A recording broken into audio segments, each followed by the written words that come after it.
Dr. Mordechai Kedar, shalom. Hi.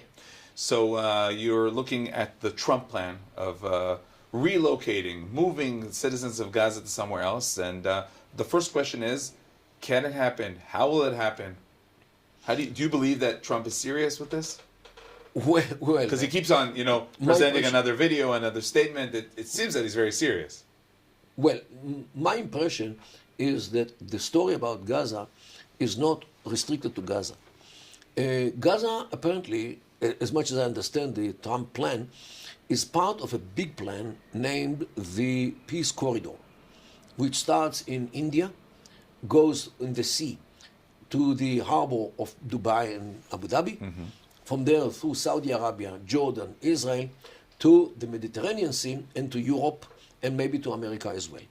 This corridor is meant to circumvent the Houthis in Yemen, the Suez Canal as well, and Iran, of course. And they need a harbor in the Mediterranean. The Ashdod harbor is too small, apparently. Haifa harbor is in a city which cannot deal with such quantities of goods which will come from India and beyond India to Europe. And therefore they need a new harbor in an open space. And Gaza is 40 kilometers of a seashore with few kilometers, which can use all the rebels, all the remains of the houses in Gaza, to use them as the breaker in the sea. And the raw material for the breaker. But listen, the question is, and you understand in terms of the Arab public, the Arab public is connected to their land, to their homes, even though it looks as it looks nowadays. How do you get them to be part of this plan? Yoni, millions of Arabs ran away from their homes and lands in Libya, in Algeria, in Morocco, in Syria, in Iraq, in Lebanon. So many of them ran away only because these places are not suitable for human beings. So what do you think, that Gaza is better? Gaza looks better than Sudan or Yemen or Iraq or Syria?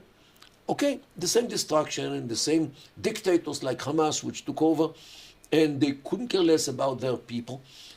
Believe me, if you bring the ship to the Gaza shore, 2 million people will run to take the ship to wherever you can take them. One of the big questions is what does Netanyahu, what does Israel really think? Because, in the White House, it was obvious that Netanyahu was saying it's an interesting plan. He was just trying to make sure that everyone understands that it's not his plan. Do you think Netanyahu will go with this plan at all?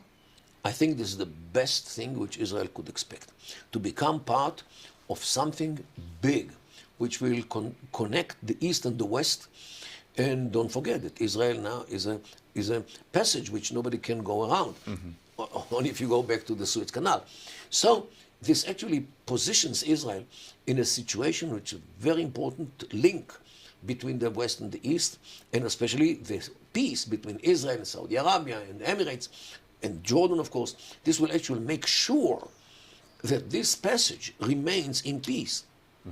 And this is why it is so important to join this American effort. And Trump sees the real estate revenues which could be coming from this. But this all could happen venture. only after a total victory, only after we go back to war? Yes, and this is a bit aggravating because we have to get rid of Hamas first, to fight. With the prices. With the prices of fight, in order to bring Gaza on a silver platter to the international community to use it as a peace corridor. But you know what? The outcome will be also for the best benefit of Israel. Because if there is no Hamas and no people in Gaza, no Arabs, because they moved to somewhere much better, so it's a win-win situation. They want a better place and we win the place, or we win the peace with this place. The question is where to go. So far, I don't see the line of the countries which line up near the United States in order to offer their services to evacuate those people. However, there are two options, feasible options. One is Qatar. Qatar is the country which is responsible for the atrocities in Gaza. Qatar supported Hamas financially, politically, even the media, Al Jazeera, which belongs to Qatar. Hamas would not be in such a magnitude without the Qatari money and the Qatari support. Therefore, Qatar should bear the consequences of what Qatar did and take them all. How? The Qatari airline company has some 270 airplanes. Each of them, average capacity, 350 passengers. Within a week, they can take all the people from Gaza through the airport of El Arish in Egypt, which is only 50 kilometers. And believe me, the Palestinians from Gaza will walk if they don't have any other way how to get to El Arish airport, if they know that in the end of the way, Qatar waits for them. Now, How do you convince Qatar? By twisting the hands of the Qataris behind their back. How?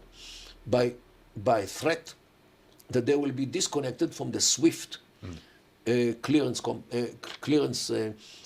services, and this will actually convince them, because without selling their oil, their gas, they will go back to the camels.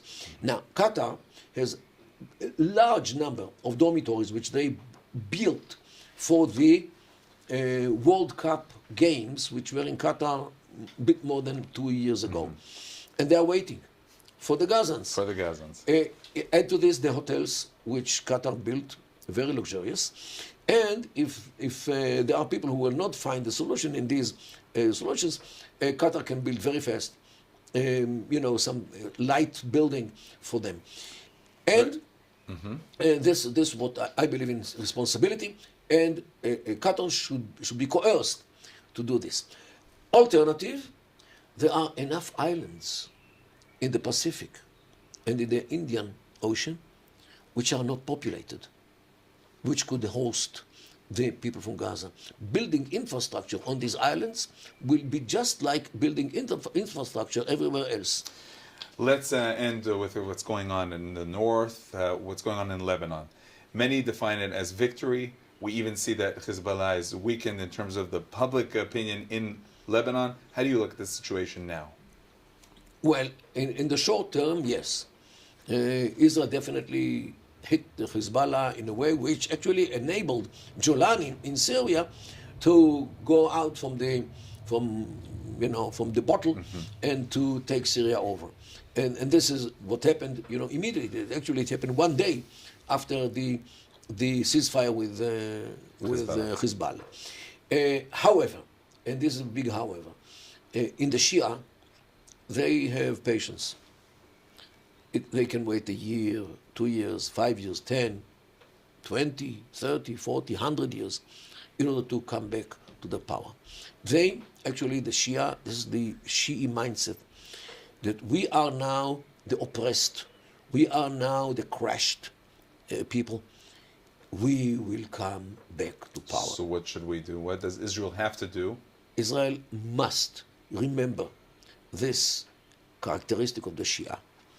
Even if long time passes and they are, behind the scenes or take a low profile, we should never forget that they are waiting for the day to come back to power and to take over the Islamic world and to kick us all out.